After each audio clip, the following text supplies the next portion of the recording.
Ja, Birgitte, du kalder dig fødevareaktivist. Ja. Hvad gør sådan en? Jeg synes faktisk, at for mit vedkommende, så kunne jeg rigtig godt tænke mig at gøre den her verden opmærksom på 3 forhold. Og det ene, det er, hvad det er for en status, vi har i vores fødevareværdikæde lige nu. Og det ser jo ikke så godt ud. Det andet, det er at give folk et billede af, hvad det er for et potentiale, vi har som mennesker i at opføre os anstændigt over for naturen og for hinanden. Og den tredje ting, det er, at jeg gerne vil give en vision for, hvad vej vi kan gå i den her verden inden for fødevareområdet for at skabe bæredygtighed. Så i det her 3 ben, der ligger min aktivisme. Hvordan arbejder du med det? Hvordan kommer du ud med det? Altså, jeg holder rigtig mange foredrag. Og det er både på direktionsgangen i store virksomheder, og det kan også være på biblioteker eller på universitetet. Ja. Mange forskellige steder. Hvor er den væsentligste hurdle omkring vores fødevare i dag? Det er et kæmpestort spørgsmål, fordi jeg vil sige, at der er rigtig mange niveauer at kunne svare på det her spørgsmål. Fordi det grundlæggende, det er, at vi har et kulturelt fundament, som har rodfæstet sig i noget, der er meget, meget ubæredygtigt. Og så har vi også i den private sfære har vi nogle kulturelle udfordringer blandt mennesker, som generelt har en meget stor autoritetstro over for de offentlige styrelser, vi har i for eksempel Danmark, altså Fødevarestyrelsen og Sundhedsstyrelsen og sådan nogle ting. Så en kæmpe forhindring, det er jo, at vi har stor tillid til, at når de ligesom lukker nogle varer ud på hylderne i supermarkedet, så har vi stor tillid til, at det er i orden. Og det mener du ikke, det er? Nej, 100% ikke. Altså, eller jeg vil sige, det er ikke 100% af varerne, som ikke er i orden, men jeg vil nok sige, at hvis man gik ind i et supermarked i dag, helt almindeligt dansk supermarked, og tjekkede for, om det her produkt i virkeligheden er bæredygtigt, når du fører det helt tilbage til oprindelsen, altså fra frøet eller fra grisen blev undfanget, eller hvordan, så er mit slag på tasken, at op omkring 95% af de fødevarer, vi indtager, ikke har den bæredygtighed, som de burde have. Hvorfor er bæredygtigheden vigtig? Jamen det er det, fordi at hvis det er ubæredygtigt, så trækker vi på en konto, som ligger i økosystemet, og som der ikke er nogen, der betaler ind i. Og det vil sige, at lige nu har vi trukket rigtig meget veksler på økosystemet, og lige nu hænger der en regning derude, som der ikke er nogen, der betaler. Og det kunne for eksempel være, at man kan købe nogle varer, som egentlig ikke har den pris, som den burde have, hvis det var den producent, der havde produceret den vare, havde ryddet fuldstændig op efter sig selv. Det vil sige, at man ikke havde sat et negativt aftryk, eller givet et negativt impact på økosystemet.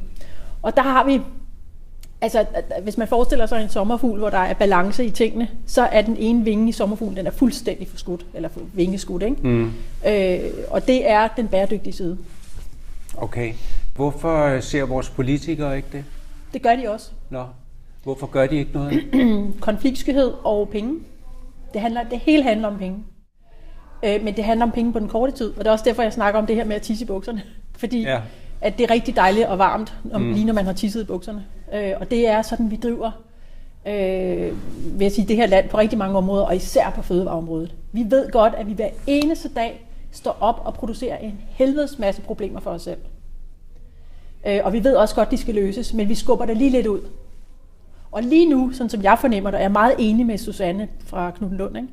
At det hele kører simpelthen på de yderste navler lige nu. Altså folk hænger med fingerspidserne i kanten af bordet. Endnu mere gul farve på tilbudsaviserne, endnu mere penicillin, endnu flere sprøjtemidler osv., endnu mere kamp for at blive i det eksisterende. Selvom vi alle sammen inderst inde godt ved, at det holder bare ikke længere. Altså nu er pesticiderne er kommet på cancerlisten. Og hvordan kan det så være, at vi bliver ved med at bruge det? Altså, vi ved godt, at vi hver dag, når vi trækker sprøjten frem, så producerer vi cancer. Altså, du mener, når landmændene sprøjter marken? Ja. Eller at haveejeren går ud med Roundup, ikke? Jo. Hvorfor er det så, vi bliver ved med at have det? Hvorfor er det, vi bliver ved med at putte florhæmmende, eller de der florforbindelser på vores bagepapir, når vi godt ved, at kvinder får brystkræft af det? Altså, hvordan kan det være? Og det er det. Hvad er dit bud? Hvorfor gør vi det? Jamen, igen er det jo fordi, altså, hvis nu man havde nogle meget modige politikere, for eksempel, så burde de jo gå ind og sige, okay, vi har fået ny viden, det er faktisk ret valid det her, det er seriøs forskning. Vi forbyder det omgående, og det gør vi i hele verden. Der burde hele verden have nogle aftaler om, at når man finder ud af, at der er noget, vi gør i store mængder, som ikke er godt for verden, og som vi skal rydde op efter os selv på et eller andet tidspunkt, og det vil koste mange flere penge, så skal det stoppes med det samme. Mm. Og det er det, en aktivist gør? Det vil jeg sige. Ja. Altså, jeg er jo tit blevet beskyldt for, at lad nu være med at være så vred, eller lad nu være med at være så pessimistisk. Men jeg er realist. Altså, jeg kigger ud i verden. Jeg sidder hver dag med forskningsrapporterne, og jeg kigger også ind i alt det smukke, og det synes jeg også, jeg gør opmærksom på. Men jeg bliver nødt til at ridse op, hvad er det, vi kigger ind i lige nu? Og det føler jeg bliver nødt til, fordi at jeg også oplever, at folk jo har en kæmpe vildet blindhed. Altså, der er faktisk ting, vi vælger ikke at ville se og ikke at ville høre. Fordi så behøver vi ikke tage stilling til det. Ja. Fordi hvis man ser og hører noget, som man ikke bryder sig om at se og høre, så er det jo, at man... så kan man jo ikke holde sig selv ud. Nej. Men det du siger, det er, at det er jo en trussel både mod vores klode, men det er også en trussel mod os som mennesker. Ja, 100%. Ja. Og det, ja. Er der, har vi nogle positive strømninger? Jamen, det har vi i høj grad. Og der er Knud Lund jo et rigtig godt eksempel på nogen, der har set ind i fremtiden på en bevægelse og en hvad skal man sige, en ydmyghed over for den bæredygtighed, som jeg tænker vil være vejen frem. Også fordi man kan sagtens lave forretning på det. Altså, du kan sagtens have velfærd, også med den form for teknologi og så videre, vi har i dag. Kan du sagtens have et højt leveniveau for mennesker på kloden, hvis vi arbejder i bæredygtighed. Også fordi det er meget mere simpelt.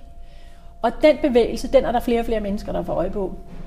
Jeg arbejder selv professionelt inden for bæredygtighed, og er med i blandt andet Core Connection-bestyrelsen, som Velux-fonden har nedsat. Center for Bæredygtighed og Resiliens, og der er vi jo, har vi jo et bredt udsyn ud over hele verden, og der er en kæmpe strømning, og det er også derfor, jeg kalder det lidt en tsunami, fordi jeg mener, at det er en eksponentiel udvikling, vi er i lige nu. Ikke? Altså, inden relativt få år, så vil økologien være meget mere overvejende end det konventionelle. Hvordan kan det være, at dansk landbrug tøver så længe? Igen penge. Altså for det første, og nu siger jeg noget, der er virkelig provokerende, men jeg mener det 100%, og jeg er ikke den eneste, der ved det. Jeg er bare måske en af de få, der tør at stille mig op og sige det. Men vi har altså en kultur i dansk landbrug, som er i den ældre generation, som har gjort ting på en bestemt måde i rigtig mange år, og som har rigtig svært ved at se, at vi skal gøre det på en ny måde, og det vil også kræve penge, det vil kræve mod, det vil kræve uddannelse, og det vil kræve en stor omvæltning. Måske vil det i en periode kræve en nedsat omsætning at gøre det. Altså omlægge til økologi for eksempel, eller biodynamik for den sags skyld. Og det er man, når man er tæt på pensionsalderen, eller går i tanker om at overlevere sin gård til næste generation eller noget andet, så gør man ikke det. Nej. Og jeg har nogle rigtig gode kontakter ind i nogle organisationer, som mener, at, og det er jeg helt enig i, at gennemsnitsalderen i landbruget er simpelthen en af faktorerne for, at der ikke sker noget. Og vi er så, Men man hører jo også tit om, at landbruget er svært for unge, fordi der skal så store penge til i dag. Og det er jo så en anden ting. Ja. Det er hele den hele den økonomiske struktur omkring landbruget. Men den økonomiske struktur omkring landbruget er ikke så meget anderledes, som den er for alle andre strukturer, altså erhvervsstrukturer. Det er alle steder desværre svært at komme ind som ung. Er det du mener? Jeg mener også, at der er jo et vækstparameter indlagt i den økonomiske struktur, som hele kapitalismen hviler på. Og når du er i fødevarebranchen, så betyder det, at du skal være bedre og bedre til at lave de her højhastighedskyllinger. Der skal mere og mere korn på markerne, og det bliver du nødt til. Der skal flere svin i stallene, for ellers så vækster du ikke. Du skal vækste. Og man kan ikke blive ved med at vækste på naturen. Altså, der er et limit.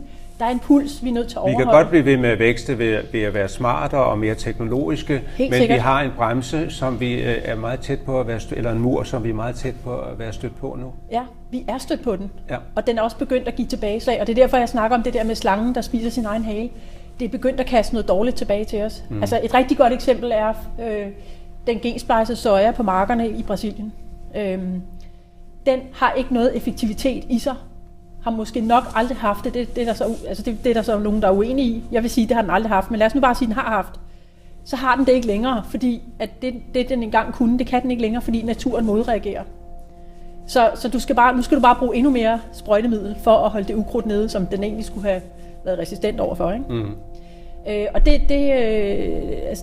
naturen udligner det, og der kan vi sige, jamen, så er der ikke noget effektivitet i det. Tværtimod, nu står vi så tilbage med et problem, der hedder, at vi har ødelagt... Reparationsudgifter. Præcis, ikke? Ja.